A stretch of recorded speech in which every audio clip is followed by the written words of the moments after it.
Welcome everyone. Thank you for joining us for today's webinar for the Global Network Project towards study and work in Japan. And the audience for today's webinar belong to the region of Southwest and Southeast Asia. We are joined in this webinar by international students from the above mentioned region, mainly from India, Sri Lanka, Bhutan, Nepal, Bangladesh, and Pakistan. My name is Dheeraj Joshi. I am master student in the Department of Civil Engineering at the University of Tokyo. This is the session hosted by the University of Tokyo, India office. Today we are presenting Study and Work in Japan session under the kind guidance by University of Tokyo, India office, followed by presentations from the University of Tokyo, Akita University, Osaka Institute of Technology. I will be joined in this facilitation by Ms. Vaishnavi Thakur, who is a student at the University of Tokyo. Our webinar is scheduled for 1.5 hours. And just a little housekeeping before we get started. If you have any question during the presentation, please type them in the question box of the Zoom control panel, and we will try to answer them during the presentation. Please don't post in the chat box. So a little brief about the University of Tokyo, which is a national university and is among the top echelons of select global universities with alumni belonging to globally around, we have around 17 prime ministers, 16 Nobel laureates, field medalists, and 3 astronauts, with focus on international programs for bright undergraduate and graduate students across the globe. Akita University is a national university located in the picturesque Akita Prefecture and is a home to well-preserved samurai district and is a popular choice for outdoor adventurers and history buffs alike. Osaka Institute of Technology is situated in the vibrant and dynamic city of Osaka and supports the international students with open arms in the programs of engineering, robotics and design, information science and technology, and intellectual property, with opportunities for interdisciplinary projects like solar car project, human power aircraft project, among various exciting opportunities for honing the skills of young minds. And I must mention that all the universities mentioned here offer undergraduate and postgraduate programs for their students with opportunities for quality research, learning, as well as simultaneously earning through generous part-time work opportunities. Besides, the universities in Japan are almost uniform in education standards to provide quality education through opportunities for research publication to the students, and they are buzzing with enormous energy with many club activities like skiing, manga club, karate club, to bring out the best in the personality of an individual. I again request during the presentation, if you have any query, then please type them in the Q&A box of the Zoom control panel and not in the chat box for comprehensive reply by the expert panelists. Now, without further delay, I will turn the time over to Ms. Sakshi from the University of Tokyo, India office to start the proceedings as a motivator and guide to the students for study and work in Japan.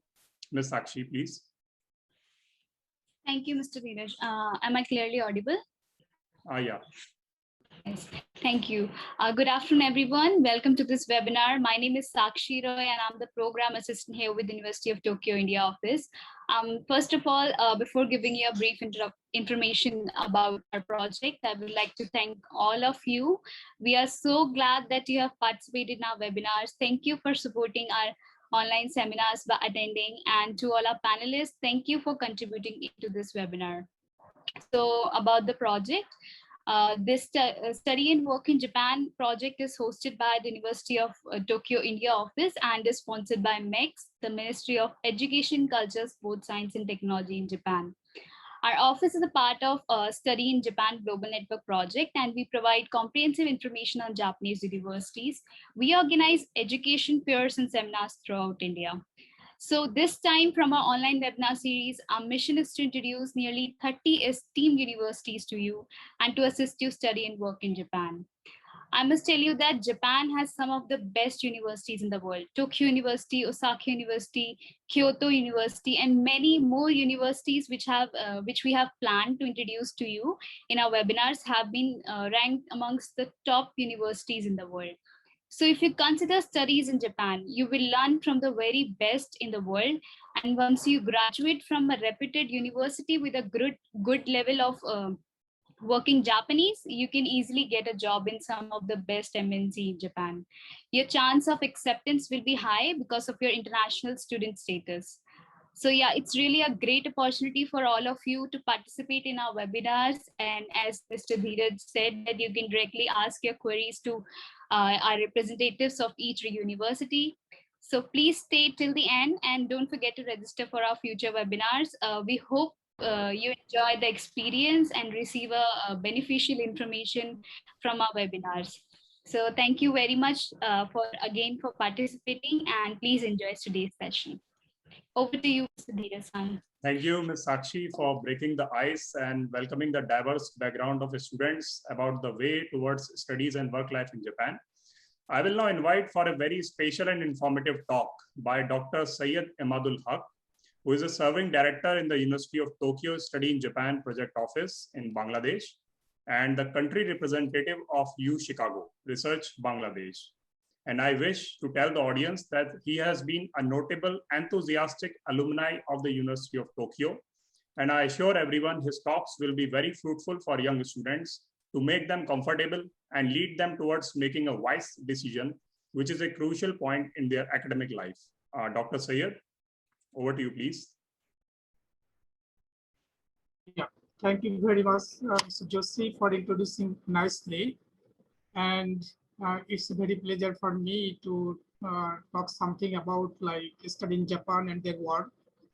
And really, I enjoyed in Japan during my master's and PhD course in 2007 to 2012. There was a very fantastic life there.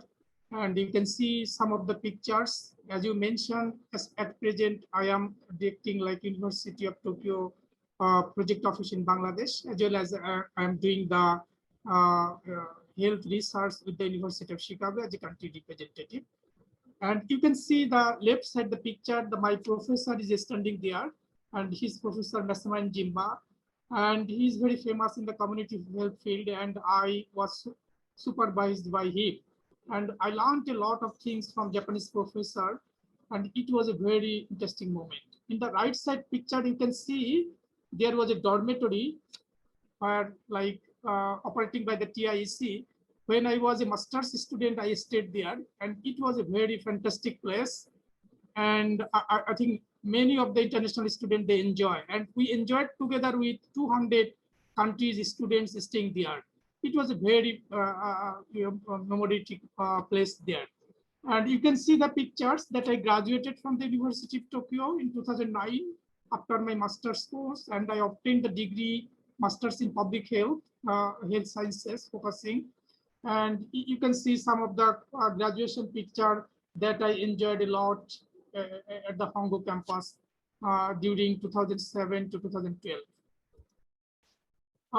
As I mentioned before, like I did my master's and PhD course, and both were focusing on international health. That is very important, particularly in the Southeast Asia countries, where the global health is a big concern, and we are all suffering a public health crisis during this pandemic situation. And during my master's and PhD course, I obtained several scholarships. First, I obtained during my master's Asian Development Bank scholarship. It was very competitive. Out of 700 applications, we were selected 7 at the University of Tokyo for the School of International Health. And it was very interesting time. And Asian Development Bank contributed a lot of international students for their higher study. After my graduation, then I obtained JASHO scholarship for 1 year during my PhD course. After that, then from 2010 to 2012, I obtained a private funded scholarship. Its name Honjo International Scholarship Foundation. It was a very fantastic private scholarship that I obtained during my PhD course. And I must mention, like this scholarship foundation, they provided, they funded for the 300 PhD holders all over the world. Then I also received Young Research Fellowship by the Honjo International Scholarship Foundation. It was also like I did very several 2 or 3 researches from their fund. And I also did collaboration with the different types of national institute in Japan and the universities.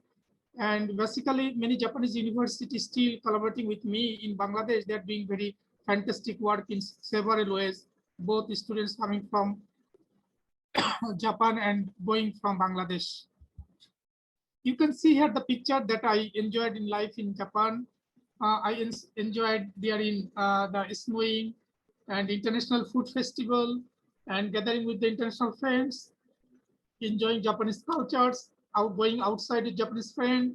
They were very much like I enjoyed 5 years a lot, and that was the great moment while I was staying in Japan. Here you also can see some pictures that the campus in the right side during the very beautiful campus in Hongo campus.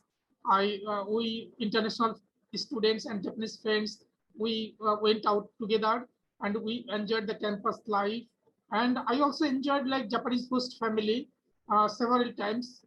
It was organized by the University of Tokyo. I really enjoyed in Kanazawa, in different other prefectures, Kyoto, Osaka, that I visited through the host family.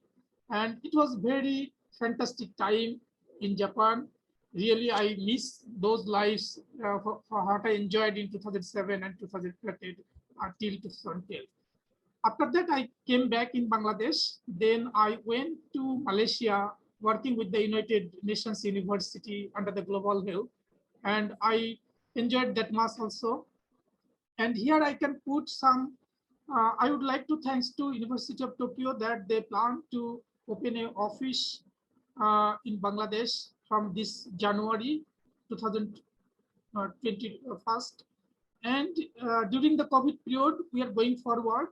But I would like to mention the young students that you already have seen, or if not, so nobody has seen, you can compare here like the total university cost compared with the American university and Japanese university. You can get the real scenario. And you can also see the how many government scholarship is there, how many private funded scholarship is there. There is a lot of private funded scholarship in addition to the government scholarship. So I don't think like if someone goes for higher study in Japan, they will they can continue with their fund, as well as they can get some support if they have a good capacity. So I think there will be many students from Bangladesh. They are studying in Australia, UK, USA, even in Malaysia. More than 60,000 students are studying from Bangladesh in Malaysia. And there are like more than 20,000 privately funded students are studying in Canada, USA from Bangladesh. So I think many Bangladeshi students will be very much interested, as they know very well. And as we know, everybody, like Japan is a very peaceful country where we can learn a lot of things, and that can be executed in the home country. And that execution can develop the country a lot. So many students, they can spend their golden time in Japan and they can come back in Bangladesh, or they can work in Japan. That will make more effective to both countries, Japan and many Asian countries, as already have office in India, Sri Lanka, Nepal. Yes. And right side, you can see like we had a we make a plan, and we are now almost complete our set of the office, and we'll start in the same activities as they're doing by the India office. And we'll definitely invite some of the experts from India office and other parts of the world.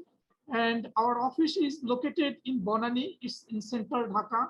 It's a very nice place. So most welcome anybody from this network. They can visit in the Bangladesh after the COVID pandemic, and definitely they will enjoy in Bangladesh, and they will learn a lot of things from Bangladeshi students. And we are planning to collaborate with different universities in Bangladesh. You can see like Dhaka University, Buet Agriculture University, and Jahangirnagar University.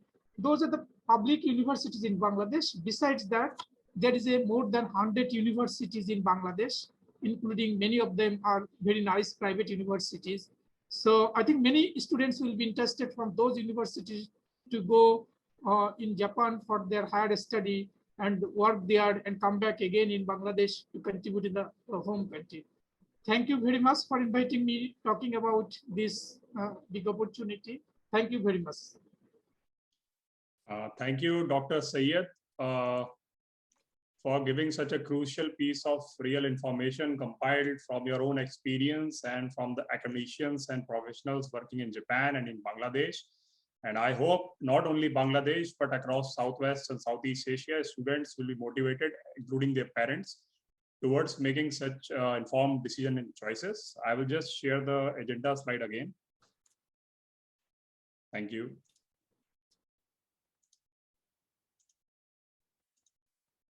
So we have finished the presentation by Dr. Syed.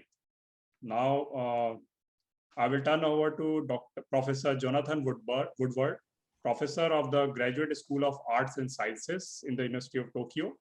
And as I mentioned before, Todai, as we fondly call the University of Tokyo, is consistently figuring as the top university globally in the QS and the world rankings. The research environment is stimulating, and the presence of more than 10 Nobel laureates speaks volumes about this aspect, with many more Nobel laureates being affiliated with Todai, including we have 15 prime ministers of Japan and 5 astronauts have been from the University of Tokyo, besides offering extensive range of support to the entrepreneurs, members of the alumni community, and approximately 440 startups till March 2020 have been established. And it has around 540 international exchange agreements with around 30 plus overseas facilities and offices. The University of Tokyo is a truly international university, as it boasts of wide representation of international students with world-class faculty having alumni presence across the world. Professor Jonathan Woodward is a professor from Graduate School of Arts and Sciences, and he's a graduate of the University of Oxford. And he came to Japan as a postdoctoral researcher at RIKEN and further joined the University of Tokyo Peak team in 2011. And he has been awarded Royal Society of Chemistry's Higher Education Teaching Award. And I request a student to make the best advantage of his vast experience through his talks. Professor Jonathan, please. Thank you very much. Can you hear me okay? Yes, I can hear you. Well, okay, I'm just going to share my slides. Thank you very much. Can you see the slides okay? Yes, I can see it. Okay, so good afternoon, everyone. And thank you, Mr. Josh, for a very, very nice and kind introduction there. So my name's Johnny Woodward, and as you heard, I'm a professor at the College and Graduate School of Arts and Sciences at the University of Tokyo. And I teach chemistry, and my research is in the area of chemistry and biophysics. So what I'm going to do is I'm going to try and fit within just over 15 minutes and give you an introduction to the University of Tokyo and to a program called PEAK, which I'll tell you all about. And then hopefully we'll have some time to answer any questions that you might have. Okay, so I'll make a start. So the first question then is, why might you want to come and study at the University of Tokyo? Well, as you've already heard, actually the University of Tokyo is actually Japan's oldest national university. It was established as the Tokyo Imperial University back in 1877 and changed to being the University of Tokyo as we know it today in 1947. It's a pretty large university with about 30,000 students and about 10,000 staff. About half of those are academic and half of those are administrative staff. And as you heard, it's actually a very well-known international university. If you look at this year's QS World Rankings, the University of Tokyo ranks 24th in the world. And actually, one of the reasons the university doesn't rank even higher is because it needs to be more international. So we still don't have an international enough student and faculty body. So that's one of the reasons we're very keen to encourage people from all over the world to come and study with us. But as you heard earlier, one of the key things is if you actually adjust the university rankings based on the cost of study, you'll see that because Japan has the same cost for study as all Japanese national universities, around $5,000 a year, it represents absolutely fantastic value to come as an opportunity to come to really a world-class university for a very, very reasonable cost. You heard already about the university's Nobel Prize winners. You can see them here. There are 10 directly from the university, and as you heard, many others affiliated with the university over the years. And This means that the University of Tokyo punches right at the top in the world in terms of its cutting edge research. Maybe you're aware of some of the most famous research journals in the world, which are the Nature journals. And if you look at this year's Nature rankings across all academic journals, the University of Tokyo is ranked 4th in the world, even ahead of universities like Oxford and Cambridge in the United Kingdom. Okay, so really coming to the University of Tokyo is a representation of academic excellence. All right, so what do I want to tell you next? How do you think you can come and study with us? Well, to do that, I'd like to introduce you to the program known as PEAK. Okay, and PEAK stands for Programs in English at Komaba. Now, what you see in the pictures here are pictures of one of five University of Tokyo campuses, and perhaps the second major campus. There are 2 really major campuses called Hongo and Komaba. And Komaba is the campus where all University of Tokyo students begin their undergraduate studies. And it's the place where our program is located. So you can see, for example, the campus in winter here, kind of cultural events going on in the bottom left. This is a group of our PEAK students and other students getting together for a social lunch. And the University Komaba campus itself is located just a short walk from downtown Shibuya, which is the kind of heart and soul of life in the middle of Tokyo. So what is PEAK then? So Programs in English at Komaba is an opportunity for students from anywhere in the world to come and take a full ordinary bachelor's degree at the University of Tokyo, but to study entirely in English. So this program was launched in 2012. Before that, if you wanted to study at the University of Tokyo, you would have had to be fluent in Japanese and take all your classes and studies and exams and everything in Japanese. But since 2012, you're now able to come to the University of Tokyo and study in English. And PEAK offers 2 different majors in its program. There's what's called the International Program on Environmental Sciences and the International Program on Japan and East Asia. And these are the only 2 subjects you can come and study with us. So you can't, for example, study engineering on PEAK or chemistry on PEAK or English literature on PEAK. These are the 2 programs, but they're very much interdisciplinary programs, which is quite different than you might be used to. And you have the opportunity studying in these programs to learn in great detail about many, many different fields and keep your choices open so that you can go on into lots and lots of different future study or careers.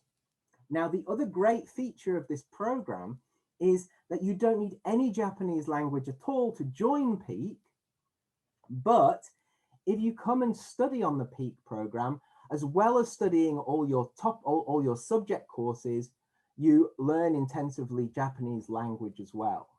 So rather than having to come to Japan and study Japanese on its own, you can study Japanese while you're studying for your bachelor's degree in environmental sciences or Japan and East Asia. So let me tell you just a little bit more about the program. So they're all undergraduate degrees at the University of Tokyo have the same structure. They're divided into 2 parts known as the junior division and the senior division. The junior division is your first 2 years of study, and the senior division is your last 2 years of study, the years 3 and 4, where you specialize. So what is unique to Todai's education system is it has a particular liberal arts curriculum. And what that means is during years 1 and 2, you can study a wide range of different courses, some compulsory and some optional. You can choose with some of them. So you'll learn, for example, depending on which major you choose, that changes which compulsory courses you take. But for example, if you study in environmental sciences, you might take courses in science subjects like mathematics, chemistry, earth science, life science. But also you'll take courses in things like economics, things like politics. And if you're in the Japan and East Asian program, you'll take more courses from the arts and humanities. You might learn things like linguistics. You have a huge range of topics that you study during your first 2 years. And then during the first 2 years, you also study the Japanese language. And then when you've completed the first 2 years, you move on to your senior division, where you specialize either in this interdisciplinary subject of environmental sciences, where you'll continue to learn hard sciences like chemistry, physics, and math, but also things, as I said, like management, like policy, like law, and like economics. In Japan and East Asia, this is an interdisciplinary course that sits more between the social sciences and the humanities. So you'll study things like cultural studies. You can learn all about Japan and its culture, but also Japan's politics, international relations, its history, its role in East Asia, and its wider role within the world. So this is the nature of the programs that you can choose to study at the University of Tokyo.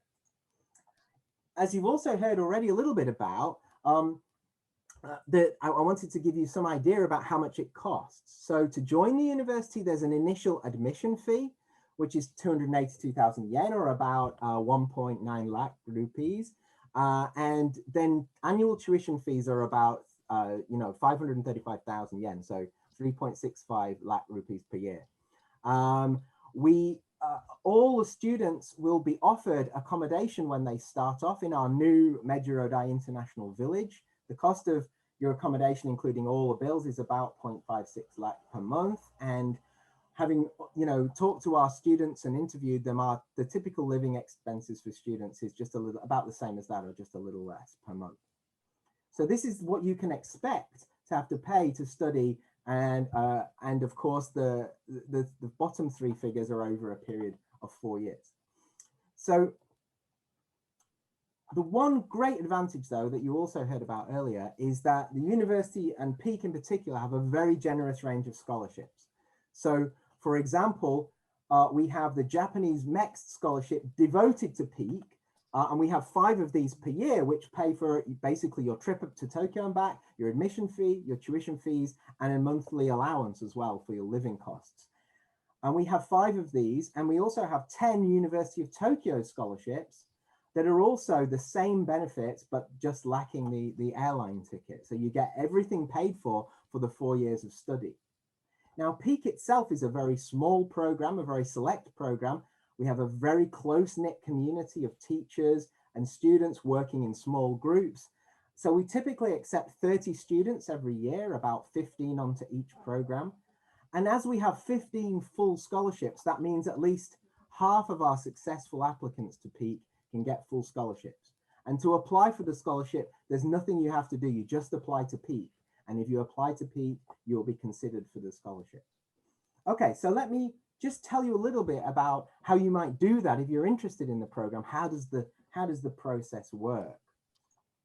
So there are 3 stages to the process. The first is the document screening. Basically, you fill in our application forms and send us some documents, and then we look at them and we make a short list. So if you pass the first stage of the screening, you go on to the second stage of the screening, which is where we hold a personal interview with you online. And in the case of environmental sciences students, you also take an online mathematics test with us. And if you clear the second stage of screening, you're offered a place based on the results of these 2 stages. And you can see that the application takes place in November, December, and that would be in this year. So actually, to join in September 2022, you apply during November and December of this year. The interviews take place around February, March, and the applicants are offered places in April. And as I said, at the same time, you'll find out if you've been offered a scholarship as well, if you're offered a place on the program. So what do you have to do to be eligible? Well, this one seems almost crazy to show to you, but one of the rules to join Peak is that you must have done 12 years of school education, and at least 4 of your 6 first school years, you must have studied in a language other than Japanese, and at least 5 out of your second 6 school years, you must have studied in a language other than Japanese. Okay, so this is a requirement, and it's certainly, of course, the case if you've grown up in your home country and studied in your home language. So there's no problem there. So what else do you need? Well, to apply for Peak, you have to submit standardized or national test scores. So depending on the country of the applicant, you might be submitting national test scores like International Baccalaureate, A-levels, European Baccalaureate, and so forth, SAT, ACT. I gave the example here for India specifically. So in India, we accept the national examinations. We accept class 12 examinations, CBSE and CISCE. So for CBSE, in order to apply, you would need an average score of 93 or above, and to apply for CISCE or NIOS, a score of 94 or above. And you need to give us your class 10 examination and class 11 school results as well. So that would be what you need. And then along with that, what you do is you go onto our online application system. You can do the whole process from home. You fill in the form online that asks you various questions about your school history and so forth. You have to write an essay for us. You can go to our website and read this year's essay question.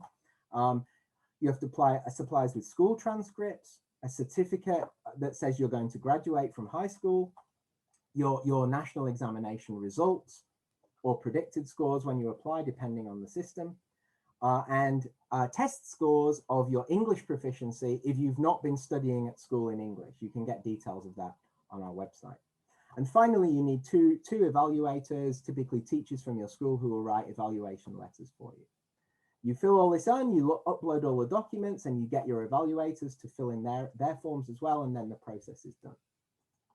So that's how you apply to PEAK if you're interested. I'm just going to finish off now in the last 2 or 3 minutes, just to give you an idea about what our students do once they finish studying with us.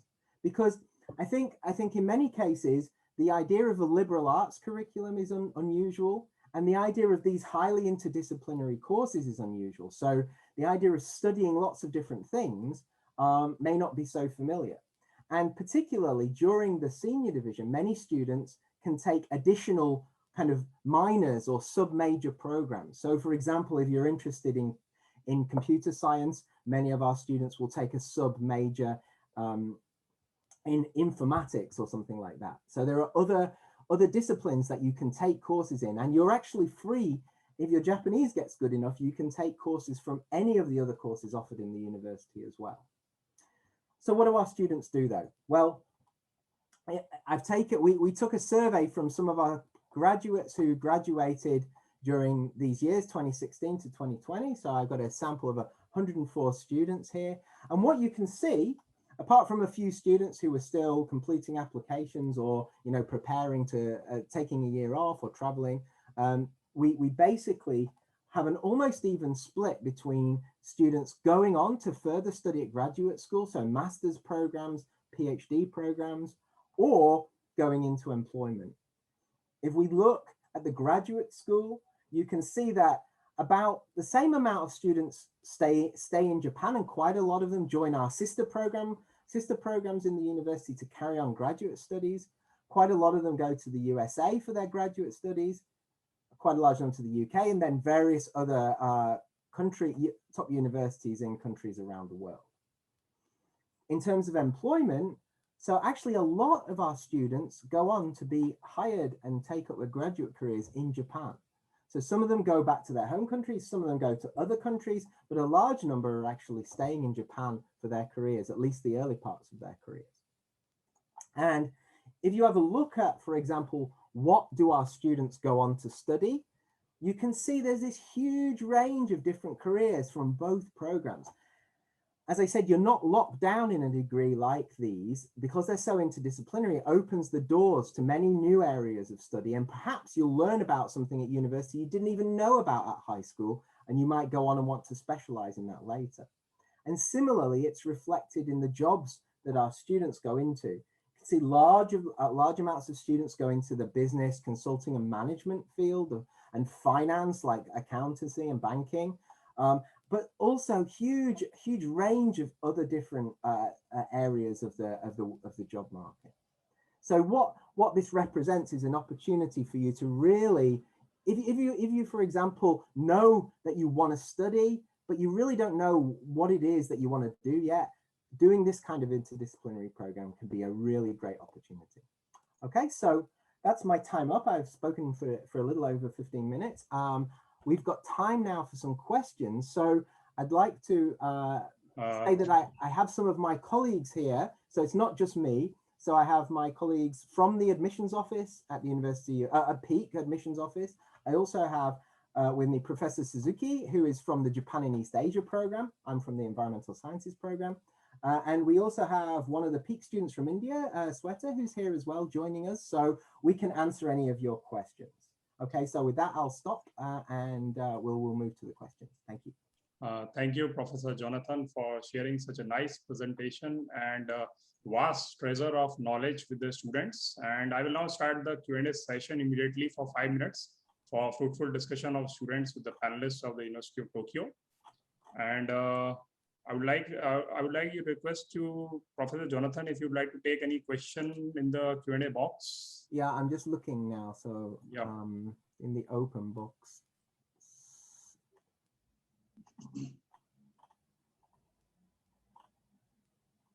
There have been many questions regarding master degree course in regenerative medicine and yes, microbiology. So unfortunately, I'm here talking about our undergraduate program today. I belong to the graduate program on environmental sciences. So we have a English language based graduate program that's the sister program to Peak in environmental sciences that I work for. But there are a wide range of different master's programs available in the University of Tokyo, but they're all run by different graduate schools. So what I recommend you do, I'm sure we'll be able to find some links, but there are some websites that show you all the English language graduate school programs available in the university and how to apply for them. So maybe one of my colleagues can try and find such a link and post that for you. There is a specific question from Mr. Arvind regarding that Peak does not provide engineering courses in English, and we must write EGU examination to take up courses in Japanese. But there is a question. Can you please? Yeah. So as I said, with the Peak program, you have two choices of major: the environmental sciences program, which includes topics like environmental engineering, and of course includes a large overlap of topics, you know, with science and engineering from an environmental perspective, particularly. Okay, so you have this option, and we have students, you know, that go on to go and study engineering for masters, for example, afterwards. But if you want to study undergraduate in English at the University of Tokyo, there is no option currently for studying engineering directly, or in, for example, in the School of Science, you have to study on the Peak program like this. If you want to go to the School of Engineering, yes, you would have to have the Japanese language qualifications and take the Japanese language entrance examination to join. There's a question from Ms. Manvi. Is there any age limit for Peak program?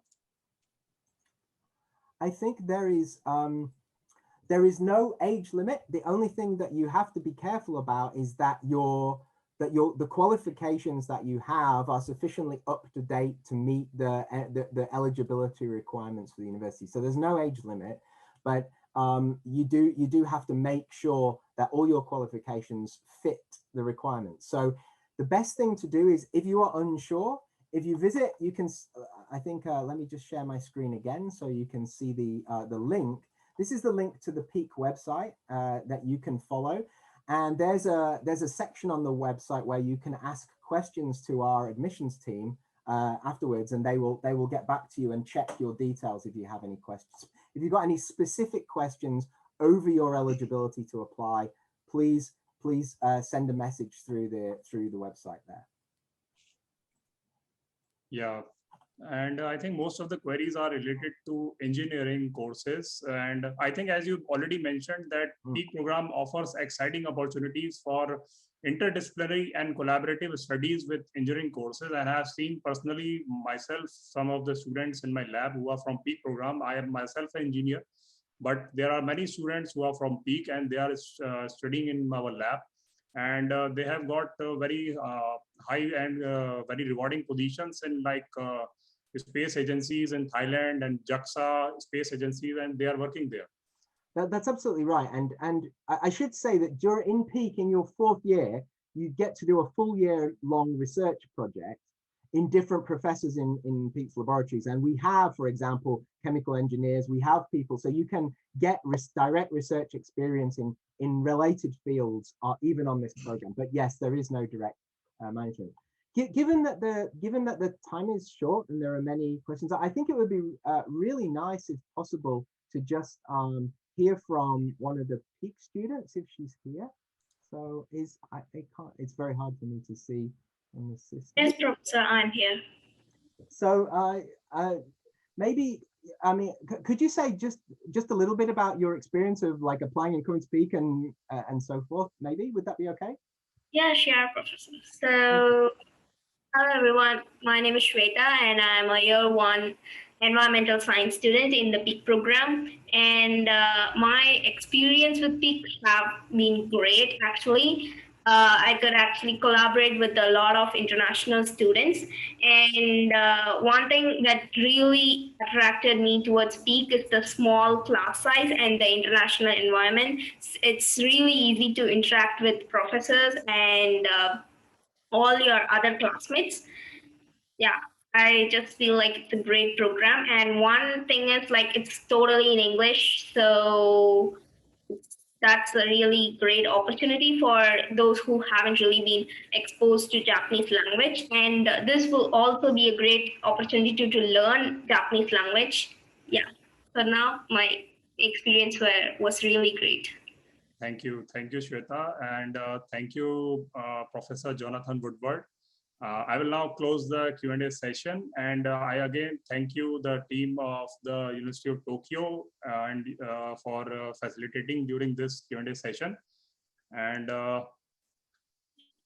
will now turn over to again the agenda slides.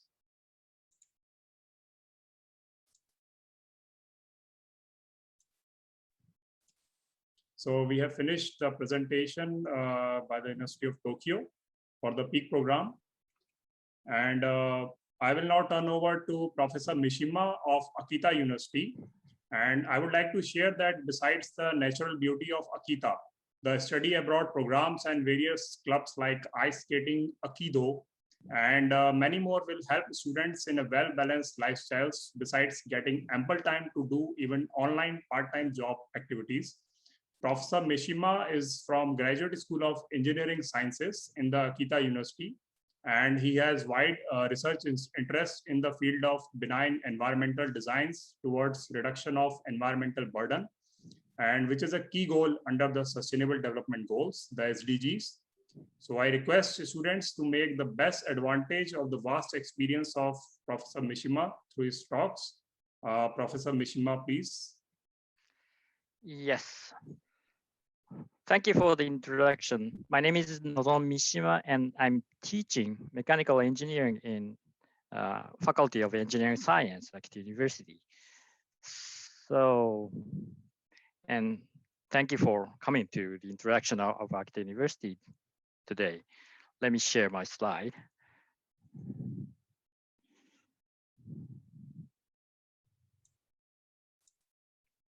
The slides are visible, Professor Mishima. Thank you. Okay. Akita University is, as it was introduced, one of the national universities in Japan. And it was established in 1949, but some of the faculties can trace history back to Akita Mining School, which was established in 1910. So in the field of resource science and engineering related to the resource excavation and so forth, we have a rather long history and experience.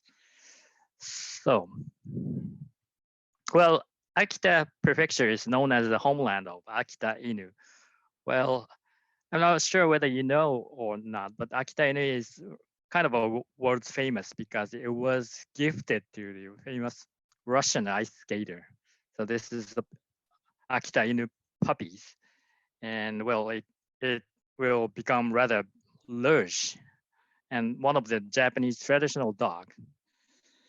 So, and Akita is a remote city from Tokyo, but since Japan is not a very big country, it's easily reachable from major cities as Tokyo or Osaka, and so on. And from Osaka, Tokyo, it's about 1 hour by plane. And from Osaka, well, less than 1.5 hours by airplane. So compared to the long way from Southeast Asia to Japan, from Tokyo to Akita is just a easy distance to reach. And one good thing is that Akita city is a local city, so everything is compact, and every necessary thing for living here is in walking distance. So I think it's a perfect circumstance for international students usually do not have a car. So here's the Akita station and Tegata campus where Faculty of Engineering Science and Faculty of Education and Faculty of International Resource Science locates. And this is Hondo campus, the other campus, Faculty of Medicine is here. So it's about 10 minutes walk from Akita Station to Tegata campus. And as I mentioned, we have a rather long history of international resource science and engineering science. So your main destination for international students can be these two science and engineering faculties. As you can see here, total number of students as of last year, about 4,300. Among that 4,300, especially in engineering science and international resource science faculty, those two faculties, well, nearly 5% are the international students. And for graduate school, well, graduate school of international resource science, nearly 40% of the students are international students. And as for engineering science, 10% is from all over the world. So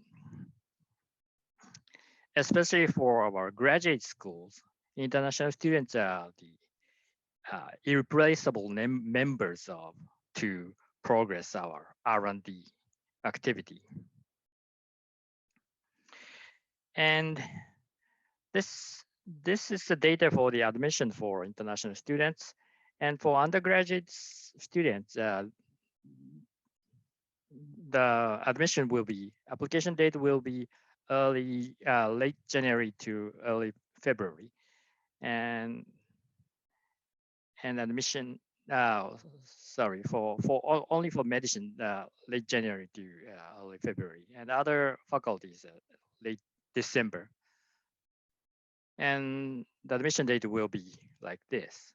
And for undergraduate students, all the students need to start from April. And for graduate students, there are two times of admission per year in September, early September, and late December.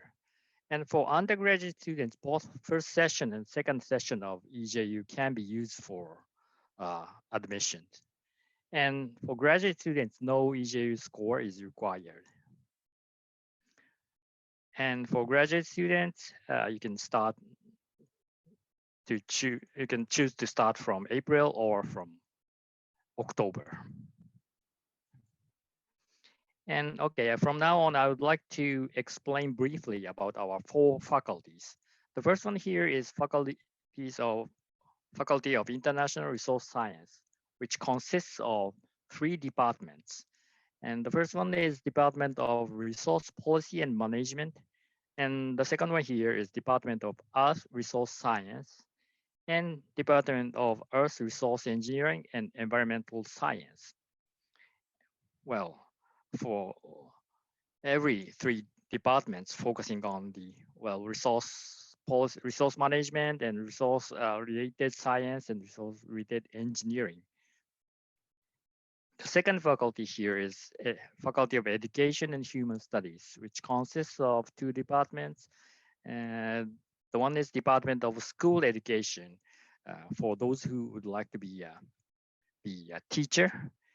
And the second one here is Department of Regional Studies and Humanities.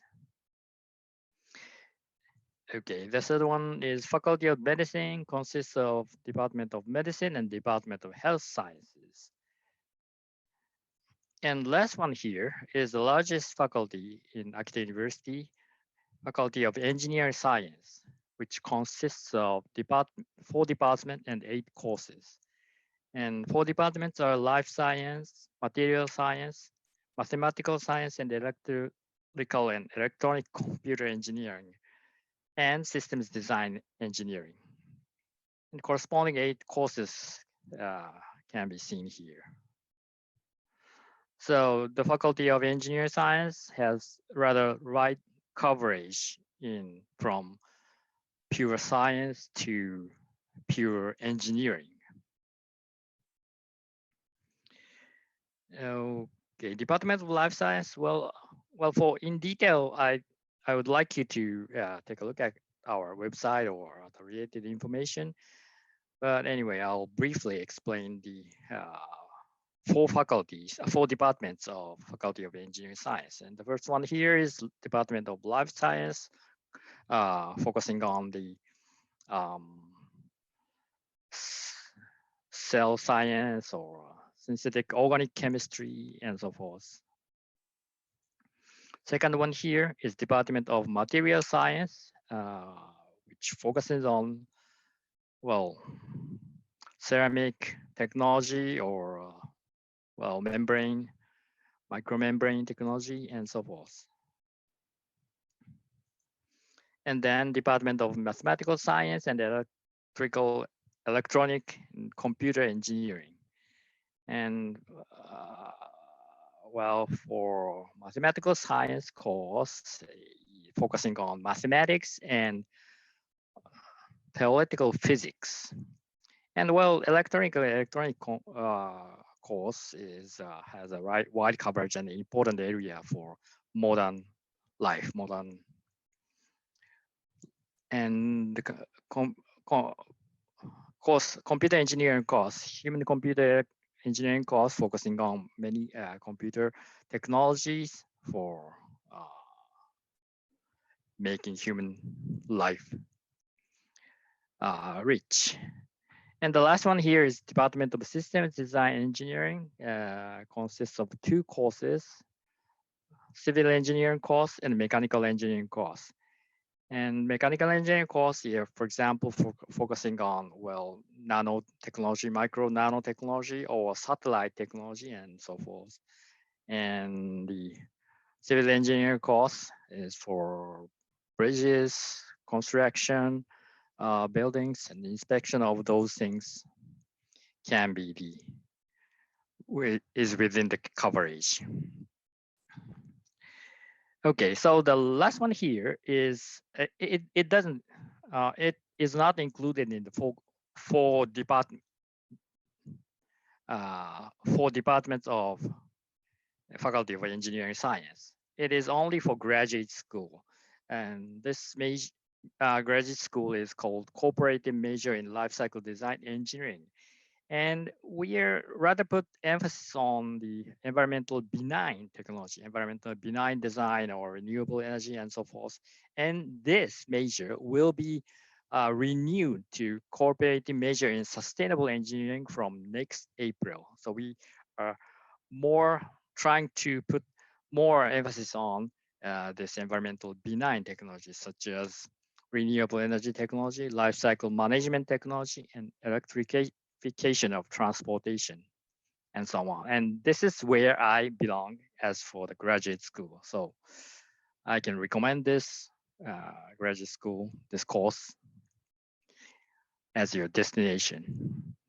And of course, as well as other universities, we are providing various support systems for international students, such as counseling, health center, or tutor system by same generation Japanese students. But unfortunately, in our graduate schools, you cannot finish your study without Japanese. But please consider that, well, if your goal is to find a position in Japanese private companies, well, Japanese private companies require a rather high level of Japanese for their employee, even for global big companies. So in that sense, Akita University is a perfect circumstance to study your major plus Japanese together, because lecturer like me can speak some English and some Japanese. So we can make some supplementary explanation in English. But as for your daily life in Akita, since most of the English capability of students are not really enough, and local people do not speak English usually. So to make friends and to live here, you have to train your Japanese. So it's a good circumstance to study both. Okay, so as for the surrounding area of the university, for example, this is the photo from spring from the nearby city, Kakunodate city, where samurai residents are still remaining and famous for cherry blossom in spring. And well, unfortunately, last year and this year, it was canceled and it will be canceled. But from next year, it will recover, I think. This is one of the most famous firework festival in Japan, in Omagari City, also the nearby city from Akita University. And also beautiful nature, turning leaves in autumn, or many skiing ground around the university, such as Lake Tazawa, which is the deepest lake in Japan. And also what I can recommend in Akita Prefecture is that, well, Akita Prefecture has one of the best hot spring, best onsen in Japan. And this is the photo from Nyuto Onsen, which is close to Tazawa, Lake Tazawa. And we are providing many cultural events for international students, or there's also a very famous Japanese festival, Kanto traditional festival in Tohoku. And we have in this festival, the player will carry this big and high lantern tower on their back and head and stroll around the city boulevard. But Akita University also has a Kanto team. So if you'd like to, you can not only watch this famous festival, but also participate in the festival. And also we are providing many trips to enjoy other cultural events in the region, and also a summer trip to enjoy the surrounding areas in the thick nature, thick nature. Okay, so we're waiting for you to come over, and you can check the detailed information in our website, or any question by email is welcome. So thank you for your attention, and now I'm open for question. Thank you, Professor Mishima, for sharing such a nice presentation with the students. And I will now start the Q&A session for fruitful discussion of the students with Professor Mishima. Yes. Professor Mishima, would you like to go through the Q&A box for checking the questions?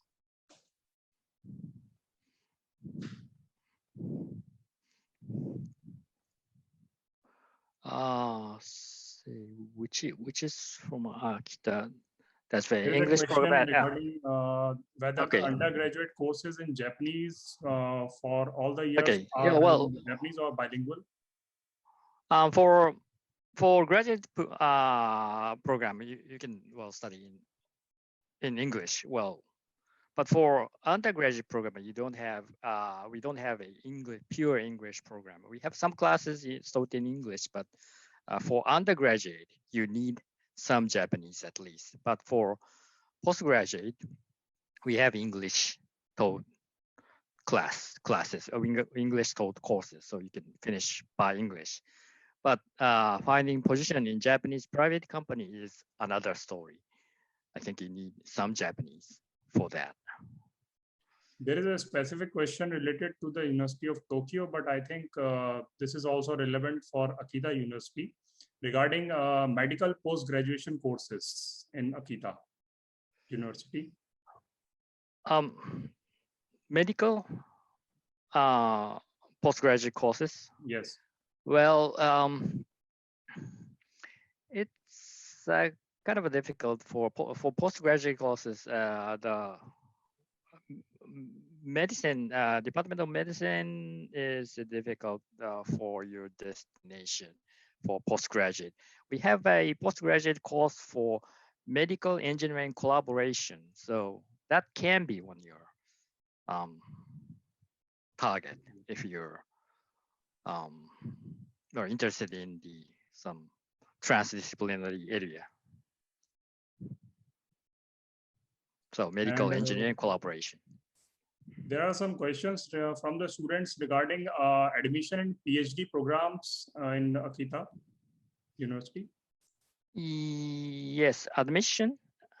Yes. For PhD program, it's the admission timeline is almost same as the master course. So basically twice a year in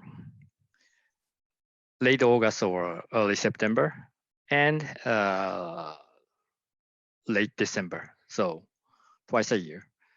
And for postgraduate, you can choose to start from April and start from October. So for PhD program and master program, it's the same. And you can find the admission guidelines has been, for the first admission guideline has been already announced, so you can find it from our website.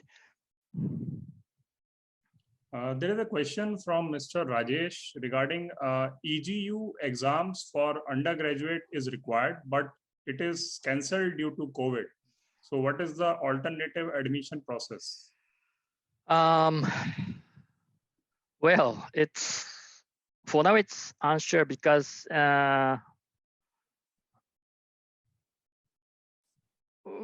for now, as far as I understand, it's the schedule of, say, reopening the border is not fixed. So for now, I cannot give you the concrete answer.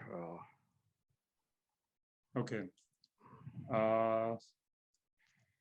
Would you like to take some questions yourself? Like, would you like to take some of the questions? There is a question regarding English taught programs for masters in machine learning programs. Yes. Yeah, one of our courses, such as computer science courses, focusing on a so-called AI and machine learning. So, well, it can be your choice, but for the individual topics, specific topics in the area, I think I need to check, and then, well, I'm waiting for your question by email. Then I can check the individual topics and answer to you that this is our coverage or something like that. Okay. So one last question I would like to take, Professor Mishima. There is a question from Mr. Madhuresh regarding specialization in marketing for bachelor's degree, and he's also studying Japanese as one of the languages. So what are the options he can explore in Akita University, and later on job opportunities are good here, but he is exploring more about the educational program in management field. He has already some Japanese skills he has mentioned. Mm-hmm. Well, unfortunately, I think we don't have a specific program for well, management or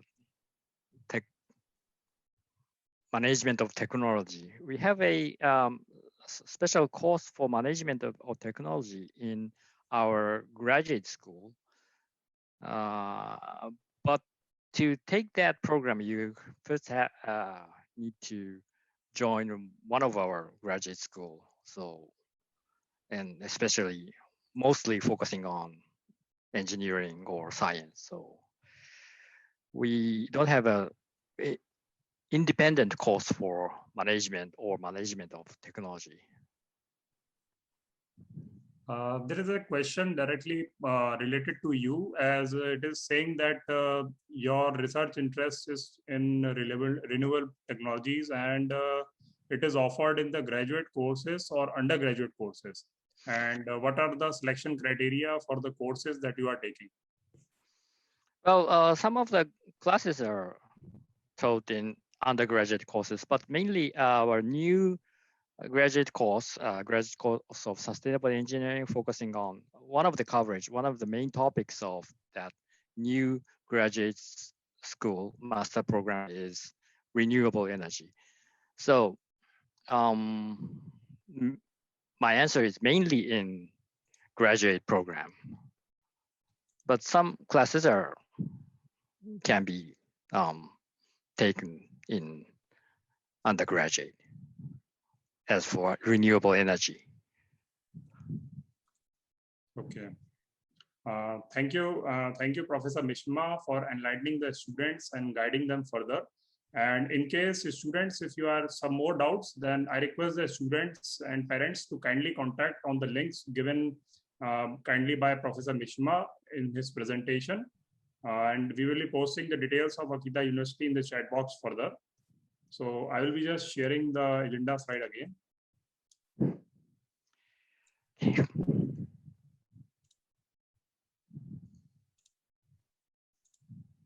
So we have finished the presentation by Akita University, and now we will be starting the presentation by Osaka Institute of Technology. And I will now turn over to Professor Muraoka of Osaka Institute of Technology. I would like to share that Osaka Institute of Technology, located in the vibrant city of Osaka, this institute has a rich history dating back to 1920s, with Omiya, Umeda, and Hirakata campuses catering to the specialized education for the students. And it has top-notch employment records for the students.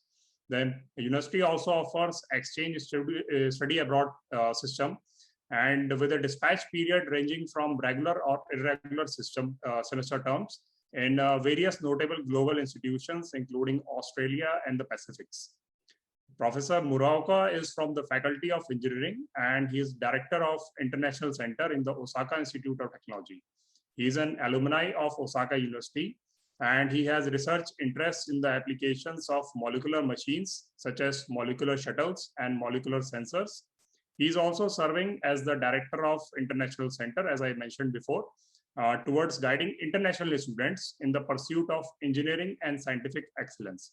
He is joined in this presentation by Mr. Kimura, who is the manager of OIT International Center, looking after the overall control of international affairs, and by Mr. Toe. He is section chief of International Center, looking after student exchange programs, especially Southeast Asia. So I request students to make the best advantage of the experience of Professor Muraoka and his team of expert panelists through their talks. Professor Muraoka and your team, please, you can start.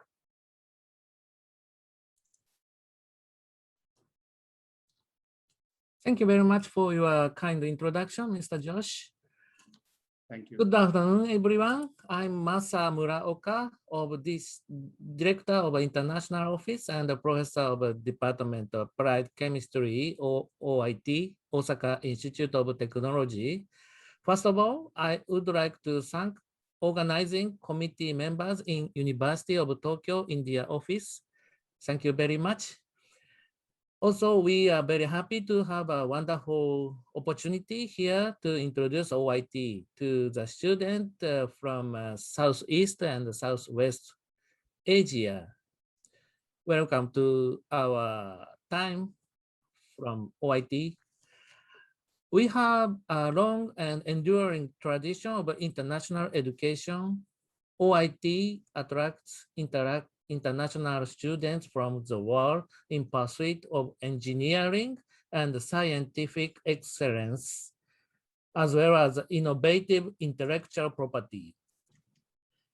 Our commitment to international education will continue, and we welcome your spirit of inquiry, creativity, and cultural diversity to our campus every year. We hope that you find a home on campus or on research laboratory. We hope to provide you with Japan immigration and intercultural support throughout your affiliation with OIT. OIT welcomes you with open arms. See you soon in wonderful city, Osaka.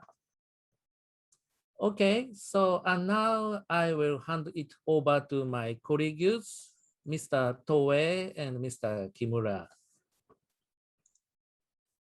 Please.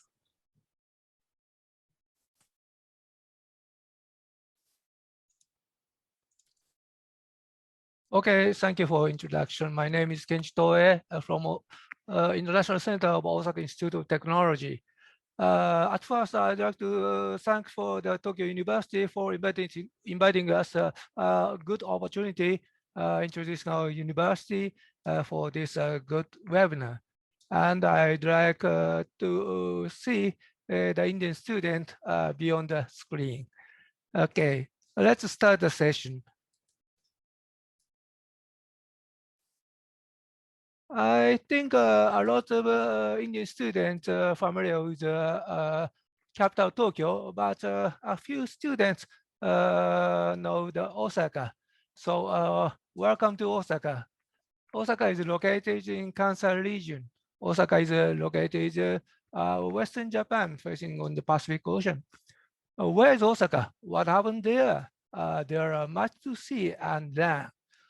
And let's see the video about Osaka and Kansai region before start the session. Wait.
Can you see screen now? Yes. Okay, let's get started. Introducing our university, Osaka Institute of Technology, a little bit longer to pronounce, so hereafter I call the OIT. Our OIT is established in 1922, and we have more than 100,000 alumni. And, it's been also 100 years.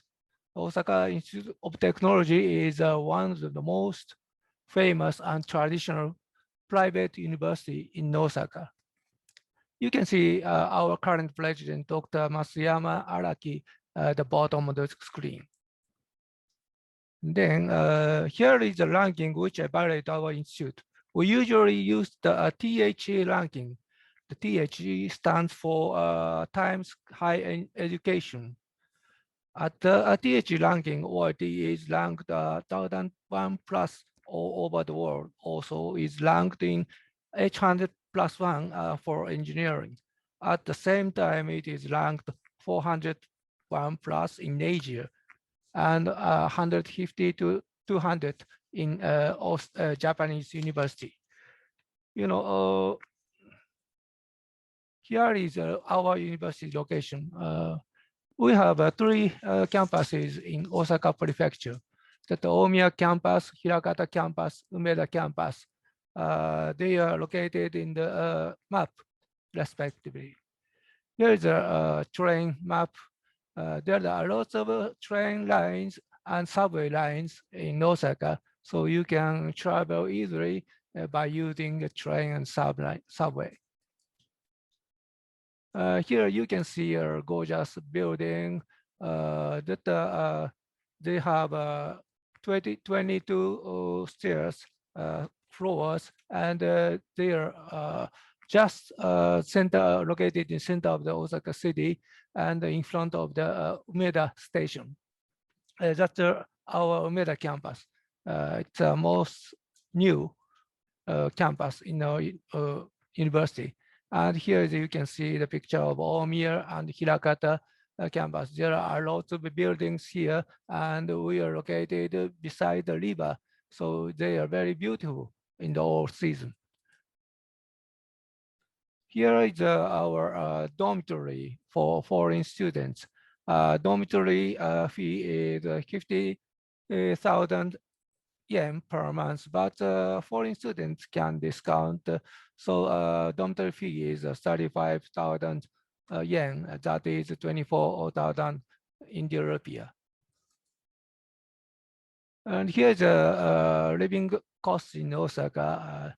Dormitory, as I said, 35,000 yen, and electricity, gas, water, altogether 10,000 yen. And food costs 30,000 yen, and others 25,000 yen. Total, maybe for 1 month, 100,000 yen. That is 68,000 Indian rupee. That's rather cheaper than living in Tokyo. Here is our graduate school. We have 4 graduate schools in our university: engineering and robotics and design, information science and technology, and intellectual property. They are located in the 3 campuses you can see in the table. Here is the undergraduate. We have faculties of department. We have a faculty of engineering. That's the 8th department you can see on the table. And next, faculty of robotics and design, which has 3 departments.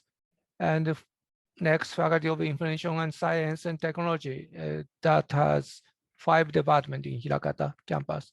And last, faculty of intellectual property, it has 1 department located in Omiya. This is a number of students.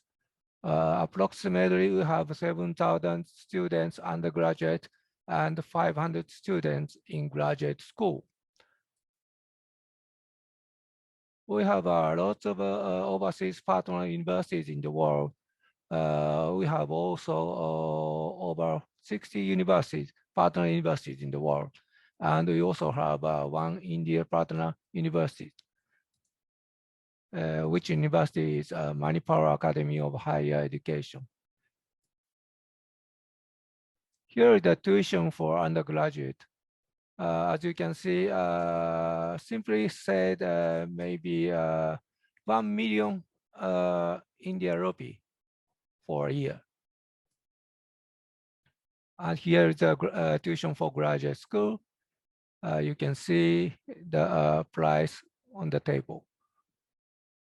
It depends on the graduate school. And OIT scholarship for foreign student to 20,000 yen a month. And also we have a OIT tuition discount for foreign student, 20% discount of tuition every year. There are also a lot of private school, private scholarships. Here is the preparing of the entrance examination. All lectures are taught in Japanese. So we recommend you to acquire at least N2 of Japanese language proficiency test, JLPT. If you want to go to graduate school, you should consult with our teacher. There are some exceptions about Japanese proficiency. Check our website about your research subject and who you would like to contact with. And you have a personal interview in Japanese. You have to come over to Japan when you want to take an entrance exam. But this policy is subject to change depending on the Japanese immigration policy. Please ask International Center when you apply. Examination fee costs 35,000 yen. Okay. Here's the detail of the entrance examination for the undergraduate course. Examination date is November 21st, and the date of announcement of acceptance, December 4th, 2021. Here's the detail of the examination. You have to take 2 periods of simple test, and then you will be taken the Japanese interview. Here is the entrance examination for graduate school. Examination date is October 30th, 2021, and date of announcement of acceptance November 15th, 2021. Here the detail of the examination for graduate school. You can take the department test or interview or document review. It's a little bit depend on the depend on the graduate school. And here's the job searching. We have a high rate of capability for getting a job. There are a lot of consultation for job hunt. So if you'd like to know about a specific company name which our students got job, could you check our website? And if you'd like to know about a lot more about our university, please visit our website, lighting on the screen. And we have also have an English website. You can check the detail of our university. Okay. And at last, you know, we say we speak Kansai-ben in Osaka. So if we, when we talk to someone to thank you, we in Japanese. In that case, we talk arigato. But we used Kansai-ben. We used the okini instead of arigato. So the last, I'd like to say all of you arigato, okini. Okay, that's all. Thank you, Mr. To and Professor Muraoka and your team, Mr. Kimura also, for sharing such a nice presentation with the students and for facilitation during the session for Q&A. And I don't see many questions in the Q&A. There is a question regarding the detailed information of the examination for the undergraduate students, which is to be held in November. Mr. Kimura has, I think, provided the information already, and he has been actively giving answers which are there in the Q&A box. Thank you, Mr. Kimura. You're welcome. Would you like to take some of the questions that have been already answered? There were some questions regarding the exchange programs that were available at the Japanese universities. Would you like to elaborate on that aspect? The exchange programs in other foreign universities? Thank you asking. If you wish to participate in OIT's exchange program, we will need to sign an MOU with your university. So first consult with your university's international office staff to have them contact us, OIT. And regarding the exchange system, I'll share on the chat box, just a moment.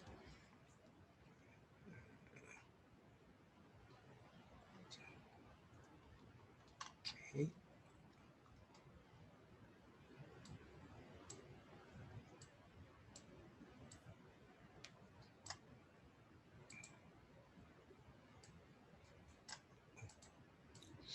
And if someone would like to come to our university as an exchange student, you have to study Japanese before you come to our university, because as I said, all the lecture is taught in Japanese. Sorry, my computer doesn't work. We have two types of exchange programs. One is lab work, research internship programs. Almost applicants are required to JLPT N2 level, but or English fluency. We don't need JLT level proficiency, but you want to taking courses, you are required to JLPT N2 level. And I think that will answer the question in the Q&A box. There is a question regarding N3 JLPT level is enough to get selected by OIT. He is actually, I think, N3 level qualified. Actually, some of international students only have N3 JLPT level, you don't need to submit the certificate of JLPT, but just only you have to submit professor recommendations. Okay, yes, I understand. So basically, the proficiency in Japanese for that certificate is not that mandatory. Basically, the understanding of Japanese is necessary. And if you can understand, then you can take the courses. Okay. Thank you, Mr. Kimura. Thank you for the information.